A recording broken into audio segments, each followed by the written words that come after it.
Isang mapagpalang umaga sa ating lahat, mga kapatid ko kay Kristo, mula sa The Solid Rock Morning Devotion. Isang kagalakan na muli tayo ay makapagbulay-bulay sa salita ng Panginoon sa umagang ito. Mga ilang minutong pagbubulay-bulay ng mga salita ng Panginoon upang papurihan at sambahin ang ating Panginoong Hesukristo.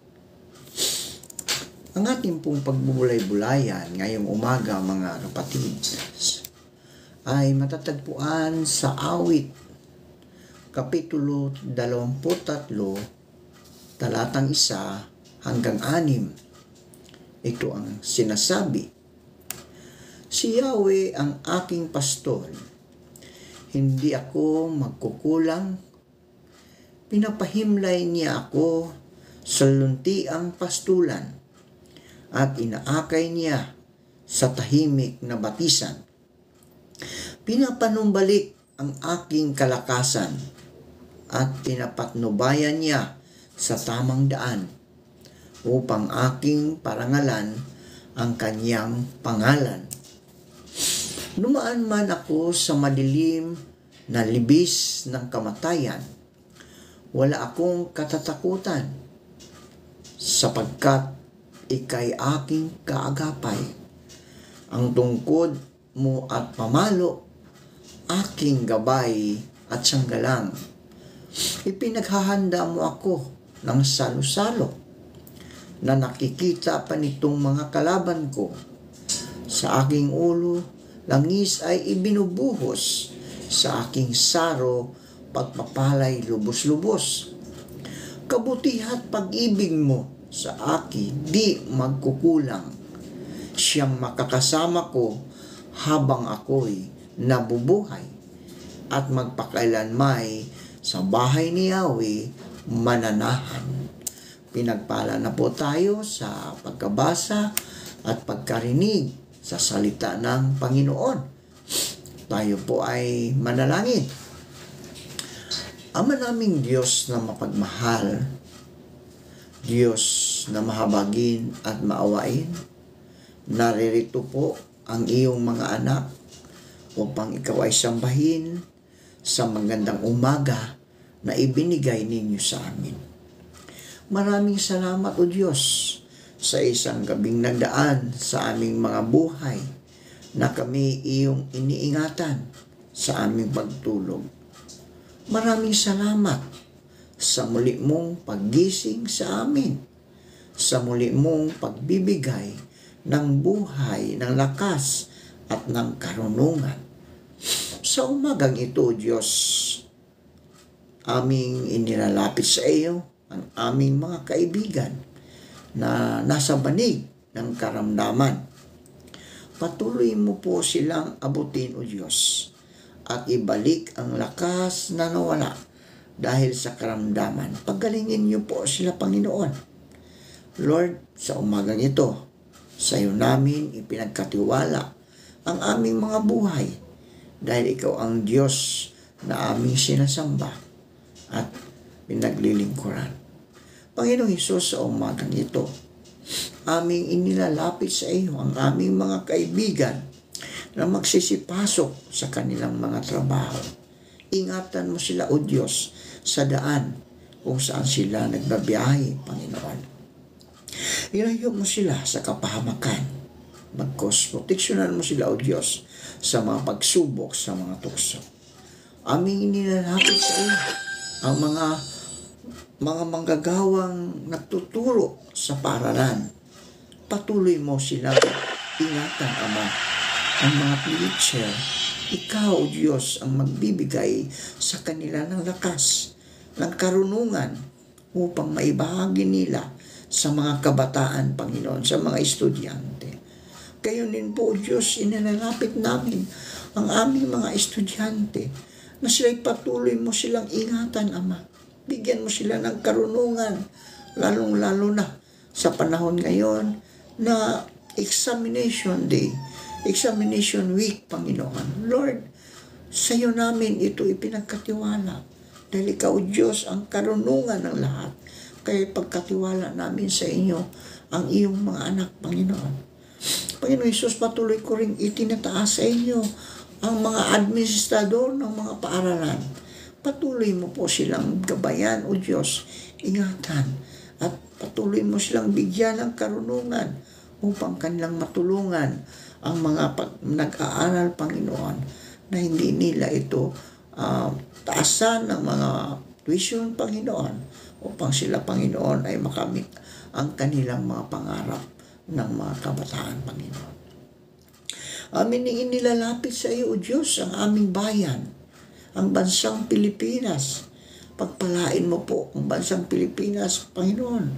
Bagamat ito'y masalimuot, Panginoon, ang politika, naway maghari ka sa bansang Pilipinas at ito'y iyong ibangon mula sa kapahamakan. Lalong-lalo, O Diyos, na nakaranas kami ng sunod-sunod na pagsubok sa buhay dito sa aming bansa dahil maraming bagyong pumapasok, Panginoon. Lord, proteksyonan mo po ang iyong mga anak upang sila, Diyos, ay hindi mapahamak. Panginoong Hesus, patuloy kong itinataas sa inyo ang aming mga kapatid, kaibigan na naroon sa ibang bansa, nagtatrabaho. Patuloy mo silang ingatan, Ama, gabayan mo sila at ilayo sa mga pagsubok, sa mga tukso, Panginoon. Ikaw ang siyang maghari sa kanilang mga puso upang sila, O Diyos, ay patuloy na makapaglingkod sa inyo doon sa ibang bansa. Gayon din po, Panginoon, sa mga kapatid namin na nagmamigrate sa ibang bansa, sa Amerika, sa Canada, sa Australia, at sa ibang sulok ng mundo, Panginoon. Ingatan mo sila doon sa lugar kung saan sila naroon, Panginoon. At ilayo mo sila sa mga pagsubok, Panginoon, sa mga tukso. Ikaw, Diyos, ang siyang patuloy na maghari sa kanilang mga buhay sa lugar, Panginoon, kung saan sila nakatira, Panginoon. Ingatan mo ang kanilang buong sambayan, kanilang mga mahal sa buhay. Panginoon Hesus, patuloy kong itinataas sa inyo ang mga kapatid naming mga mangingisda. Patuloy mo silang ingatan sa laot ng karagatan, tulad ng pag-iingat mo sa iyong mga apostol na naroon sa laot nang ang malakas na hangin ay kanilang naranasan at ito'y iyong pinahinto. Gayon din po, Panginoon, ang mga magsasaka na siyang patuloy na nagsaka, nagtatanim ng mga pagkain para sa iyong mga anak. Lord, ingatan mo sila, proteksyonan mo sila sa anumang kasamaan, sa mga karamdaman, Panginoon. Proteksyonan mo ang kanilang mga pananim, lalong-lalo na, Panginoon, kung ang bagyo ay dumarating sa aming bansa. Patuloy mo pong harangin ang hangin, ang ulan, Panginoon, upang hindi mapahamak ang kanilang mga pananim. Panginoon Jesus, maraming salamat po sa mga katugunan sa aming mga panalangin.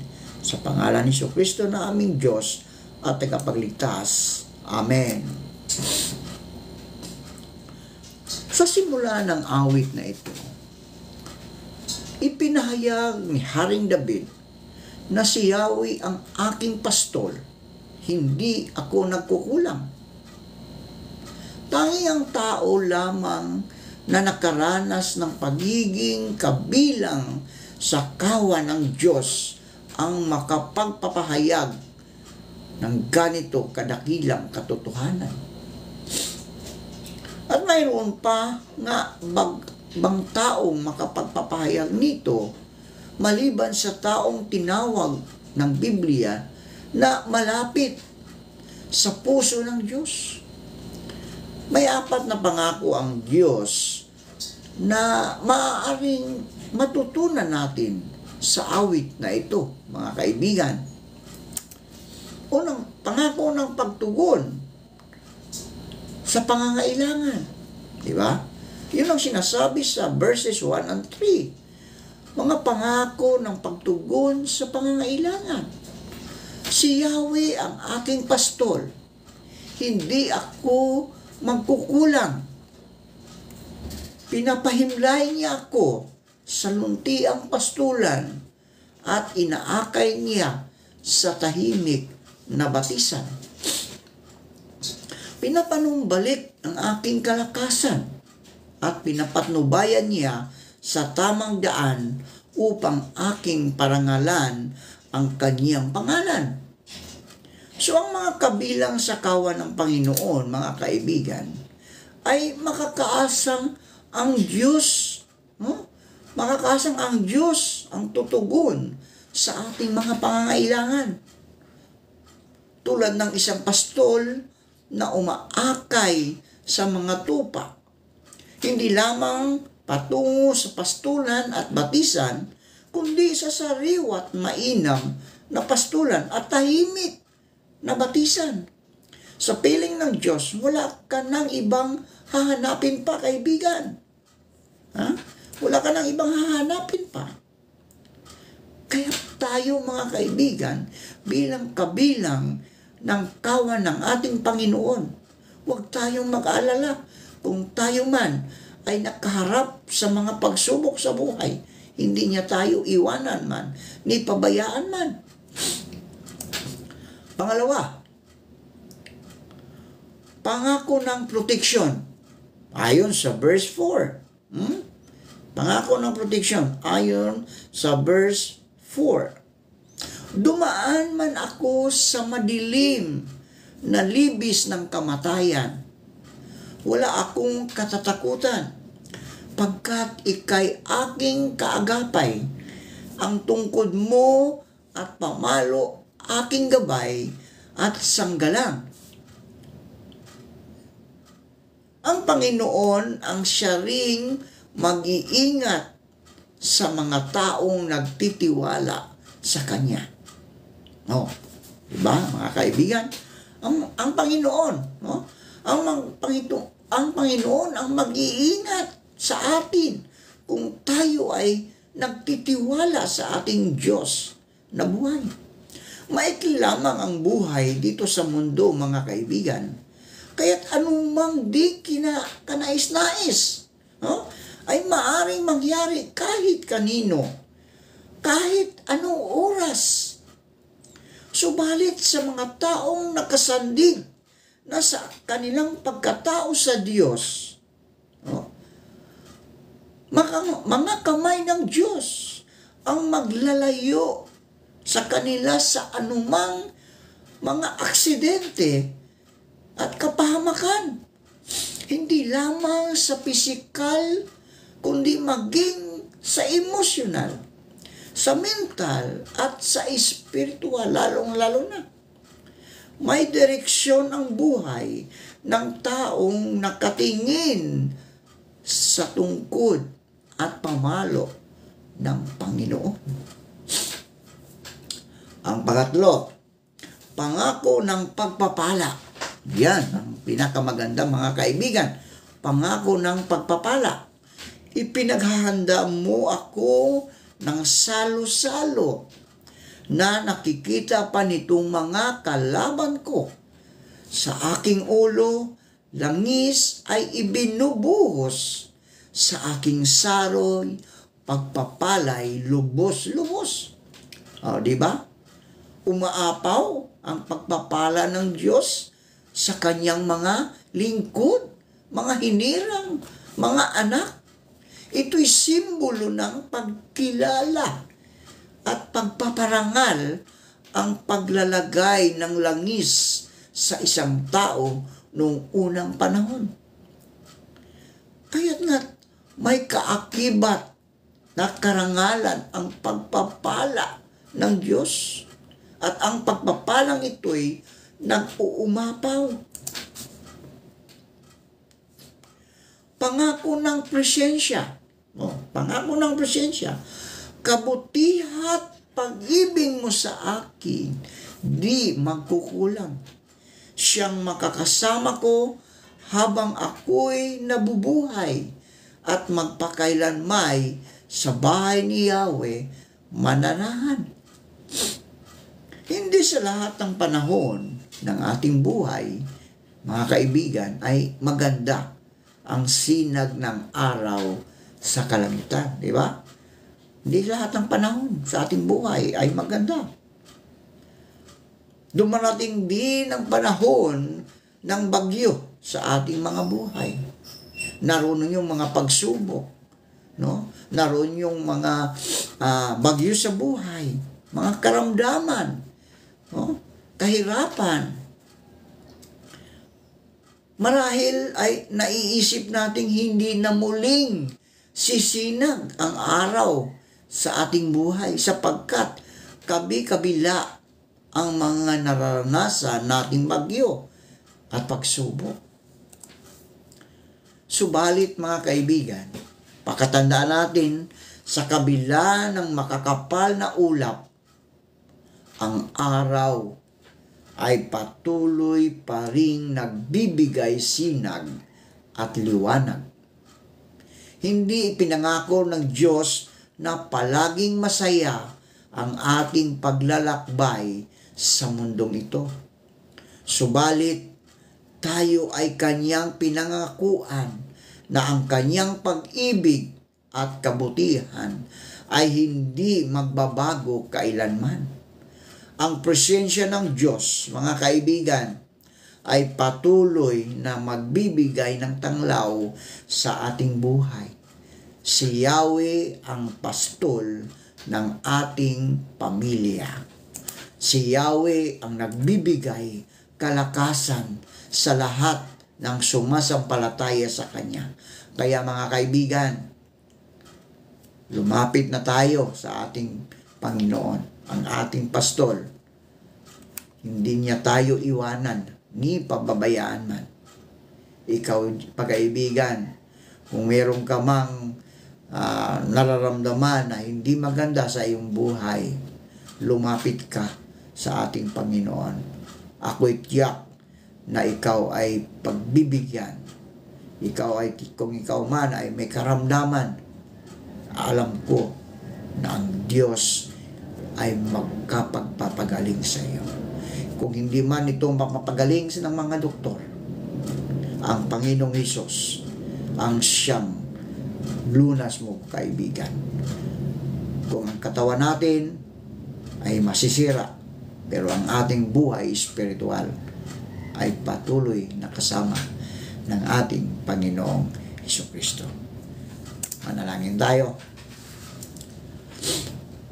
Panginoong Hesus, maraming salamat na meron kaming isang pastol na patuloy na nag-iingat, umaagapay sa mga tupa na naliligaw.